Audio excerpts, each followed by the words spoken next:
Hello, YouTube. It's your favorite duo. Me, B3, and With Matty Matty. Matt, of course. And we got another one of his books today, as promised. What you got for us? I got Green Arrow Year One. Whoa! My other man. Yeah, classic book. This is the first real story about the island, because if I'm... Like, I have another friend who has almost every single Green Arrow issue ever published. Oh, really? Yeah.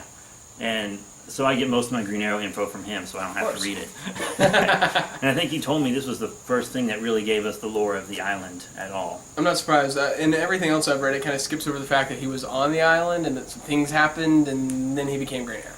Yeah, so I think before this Year One was put out, he was just on the island hunting and eating, and there weren't drug cartels and stuff. But trying to hey, kill guess him the whole what? time. In this one, there are drug cartels trying to kill him and stuff. Yeah, so here in Green Arrow Rebirth, Volume 2, Island of Scars. Oops, I mean...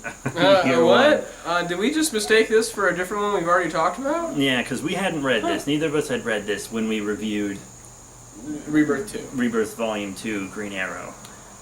But they're terrifyingly similar, Yeah, y'all. I think the second volume of that was really taken from this. I think it was a reference, and maybe that would explain the rapid pacing, trying not to relive the whole thing and Yeah, reference it in the rebirth cycle, but it was It was a little unnecessary. too much now that I have read this. Yeah, they did it way better in this one. Because then here we have Oliver stuck on an island. Oh, that island also has like an inactive volcano. Oh, Oh, that wait. inactive volcano also has a giant opium field in it. Hey, All the same. guess what? People connected to Oliver have a hand in supplying money to this opium field and making money off of it. But it was such a... This was a really good book, though. It was not boring for a second. This is what Rebirth Volume 2 should have been. It's very fast-paced. And it's But it's a good fast-pace. It keeps you on the edge of your seat. It's got a great attention to detail too, and it really does emphasize Oliver's backstory as a billionaire playboy, but not a philanthropist. The art almost looks like how things would look if you were stuck on a desert island with the heat and everything. A little bit. A little bit, and actually, this is the same artist from Hellblazer that we've talked about in the past, and also some small things. No, that's Vertigo Hellblazer. That's not your Hellblazer. Yeah, man, this is before that. Clearly, I'm a little confused. You casual I'm a of fucking- yourself. I'm a fucking casual. You are indeed. You sad boy. I know. I just assumed. Never assume, guys. But yeah, and So- the writer for this book, classic Andy Diggle, who John Diggle in the Arrow show is named after because of His the work he importance. did on these comics. Big writer. Oh, but this one was really awesome. He's stranded on the island. You get some stuff with that, but the best part about this whole thing for me was the attention to detail. There's a point at which Ollie is hurt badly, and he's treated, but they use opium to help treat him for the pain, and he ends up hooked on opium. Yeah. Because, like, when this was written, he was kind of C-list. He's a bit higher now. Probably B. creeping on A, honestly. Yeah, I think just it's because a of the CW. show. Yeah.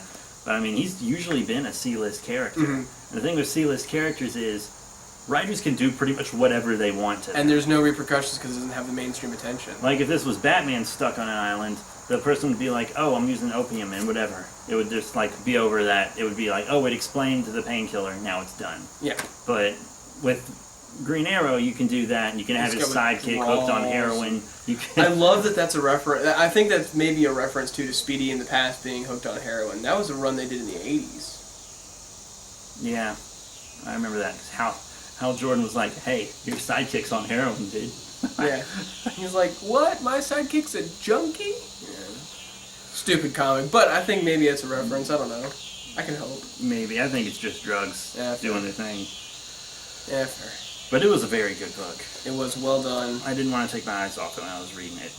I mean, I flew through it. Same. So we can highly recommend it, I think. Yeah, very highly recommended. If you're a Green Arrow fan, you have to read it. to. You can't skip it. Very important. Excellent book. Go check it out. But yeah, that's it. Green Arrow, Year 1. Swag. This will not be the last Year 1 you guys see reviewed, hopefully. I love year ones. I love the coming of herodom. Yeah, I've only read Batman Year 1 digitally. Okay. But I have Digitally. Rebirth Wonder Woman Volume 2, which is her Year 1. Perfect. It's her current origin, so... Let's do it. Yeah, one of these days, maybe. If you don't leave me. Don't leave me. I'm sorry, man. He's leaving. So there will be about a year of reviews without him. Maybe longer. Forever. No, not forever. But you do have me back for 3.5 more weeks-ish. We'll do our best. But yeah, that's it. Thank you all very much for your support. Remember to rate, comment, and subscribe. Check out all the links in the description below. Facebook, Twitter, etc. And next time, we'll be getting you yet another one of his books. That's 3 in a row. 3 in a row. Aquaman Volume 5, Sea of Storms. Got that Gucci, got a new creative team. We got all kinds of stuff going on with this. Great. And I'm excited to talk about this one too. So that's it. Thank you all once again. We'll see you all later. Bye, guys.